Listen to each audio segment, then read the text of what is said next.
Hello everybody, I just wanted to go over everything on the final configuration of this Japalura frame, the Japalura 3-inch. And I know I've mentioned quite a bit of this in other videos, but I've made some changes here and there. And I just figured I'd get it all in one shot in one video. That way you guys can see what my final result was. Now, I'm going to start from the front of this, the Armattan Japalura 3-inch frame. And of course I have the RunCam 2. RunCam Swift 2 Micro, and it's in a RunCam Micro to standard size camera. It's a 19mm to a 28mm camera mounting system. And I do want to mention something about this camera mount. It is pretty fragile. I've broken two of them already, just vibration and things like that. Or not, I can't say vibration, but one of them I had a prop explode right after I punched it after takeoff, and it just exploded the prop and it shattered the camera mount and everything. Just the vibration itself killed it. Yeah, other than that, I like the mount, except the fact that it needs to come forward just a few more millimeters to get the frame of the Japalura out of the camera. Okay, so let's start from the very front. With this is on the center screw here. With these GemFan 3052 props, it was hitting the screw that came with the Japalura. So I used some panhead flat screws and a little thin washer, and now the prop clears the screw. It doesn't hit it at all. It's clear by several millimeters, probably about 3-4 millimeters. Okay, now in the middle here, I had to move my receiver forward a little bit off on the VTX just to keep it from being lifted up by the back, or the part of the VTX on the back here lifted it up a little bit. And I couldn't get the strap in here, so I moved the receiver forward just a little bit. And I'm using now these Luminaire Kevlar straps, and I really like these things. These things are holding up.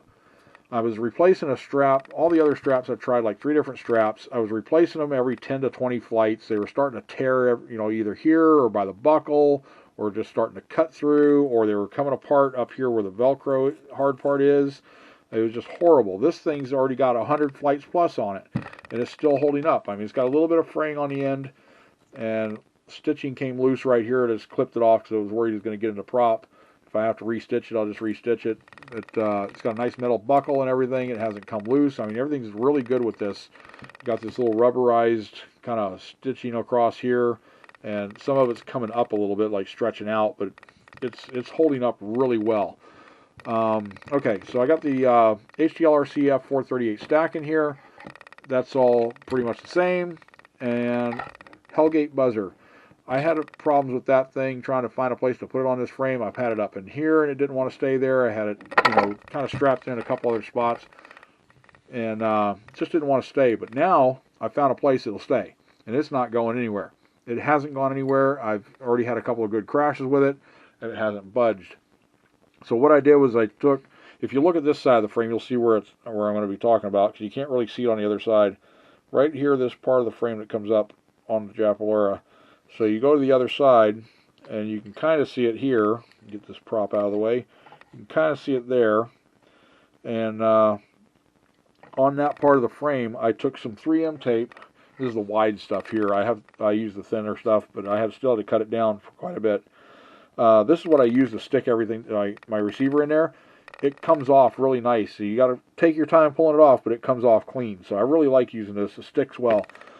I put a piece of that on the frame. Just cut it the width of the frame there, and it's probably about, it comes from right here, probably down to there. So about 12-15 millimeters. And I stuck it on the frame, and then stuck my Hellgate buzzer to that, and then I put a zip tie around the frame and the Hellgate buzzer, and now that thing has not budged at all. I have had that Hellgate buzzer has come loose from everywhere else I put it. So that's working out really well there. Next thing, AXII Micro, Luminaire AXII Micro antenna. This mount on the Japalura is not made for this kind of thing. So what I did was I mentioned this before, I think in a previous video, a 1/4-inch grommet, rubber grommet, and I actually honed it out just a little bit with a needle file, rat tail needle file, and then just shoved this down in there, and it is staying. It's not going anywhere.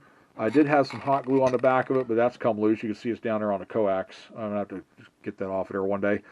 But this thing has only come out one time in a crash, and it didn't even go far. It just kind of laid like that. It just held up really nice. Everything's working really nice with that there. The only other thing would be I had to lengthen my rat tail, the pigtail here. I had to lengthen that because on this stack it comes out the side, so I had to lengthen that to go to the top mount battery. I'll explain that here in a second.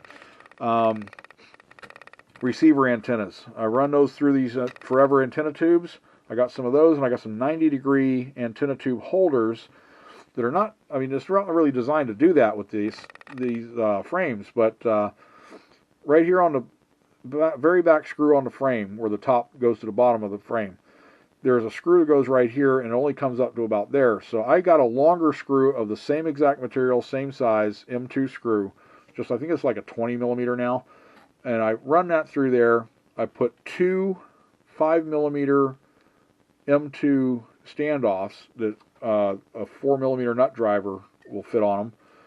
Tighten those down one at a time on there.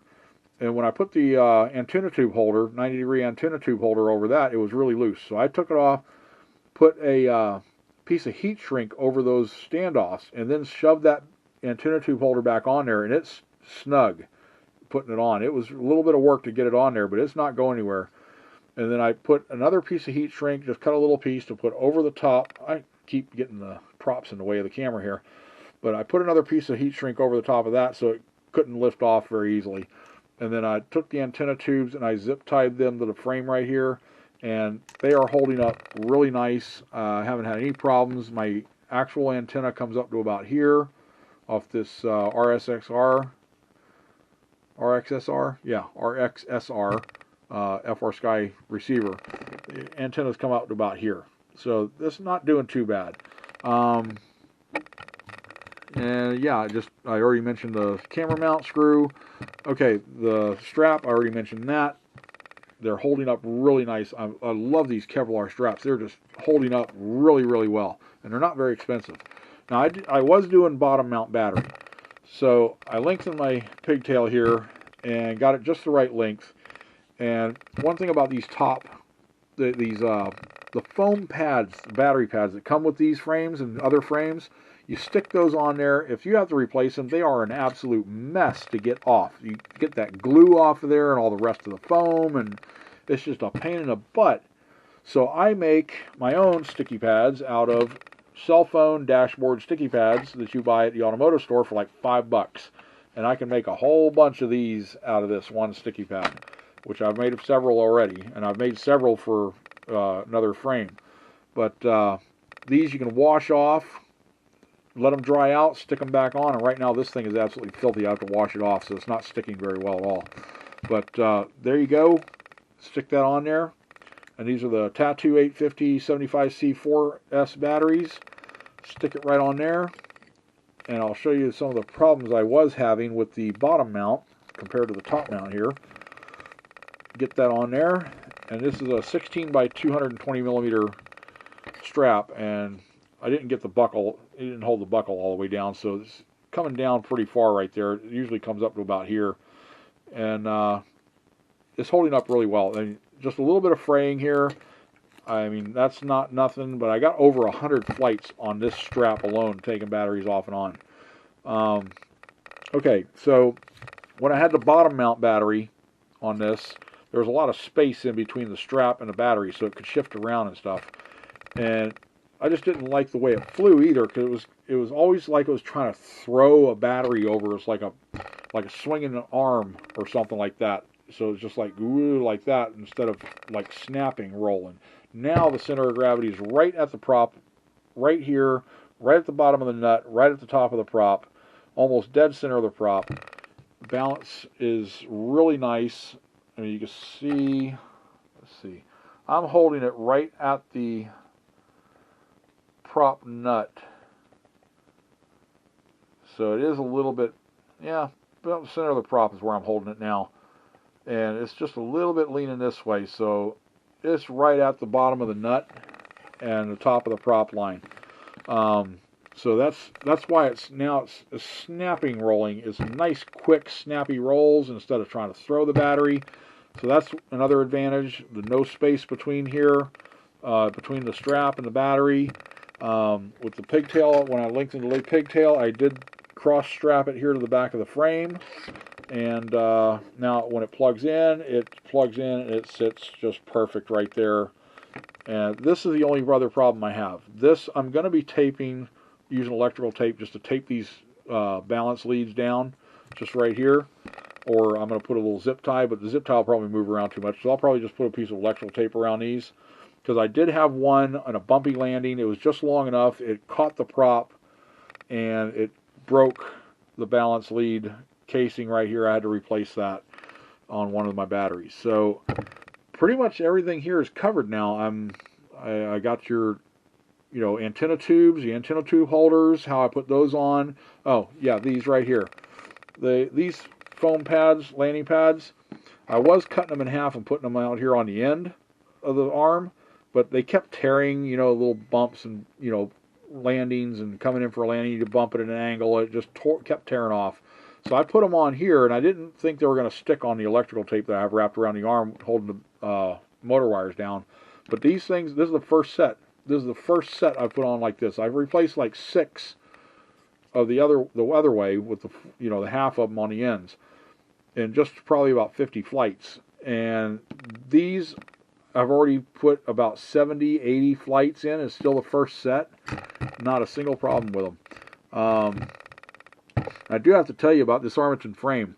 It is holding up incredibly well. I've had some good bumps, good crashes, pushing myself to get more tricks in, closer quarters, things like that. One of the worst bumps I had so far was I was flying, and I am allergic to bee stings, so when I was flying, I had my spotter said, "A bee's around your head," and it landed on me, and when I went to get rid of it, I bumped my disarm switch. It disarmed, and this thing was about 120, 130 feet up, maybe even 150 feet up in the air. I was getting ready to do a dive, and I disarmed it, and I realized I disarmed it, and I tried to rearm and recover. It was too late, and it came down about 150 feet up, and it hit the ground, and it did not even do a single thing to this frame at all. It landed kind of like this way, and it just tweaked a prop.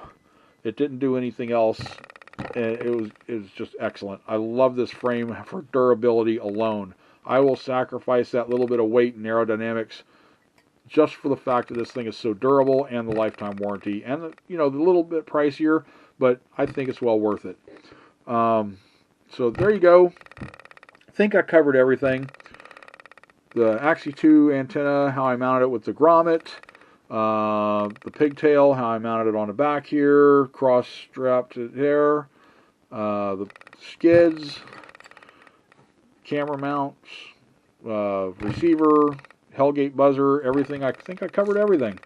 Yeah, the screw here, not clearing the props now that I got the panhead type screw in there. So I think I covered everything. So anyway, I just wanted to get all this out there, all in one video. I know I've mentioned a lot of this before, but now it's all in one video, my final configuration on this. So I hope you find this a little bit informative. I found what has worked so far, and this is the way I'm going to stick with it. So thanks for watching, guys. Don't forget to subscribe, hit that notification bell, like, dislike, leave a comment, whatever you want to do, and we will catch you on the next one. Thanks for watching.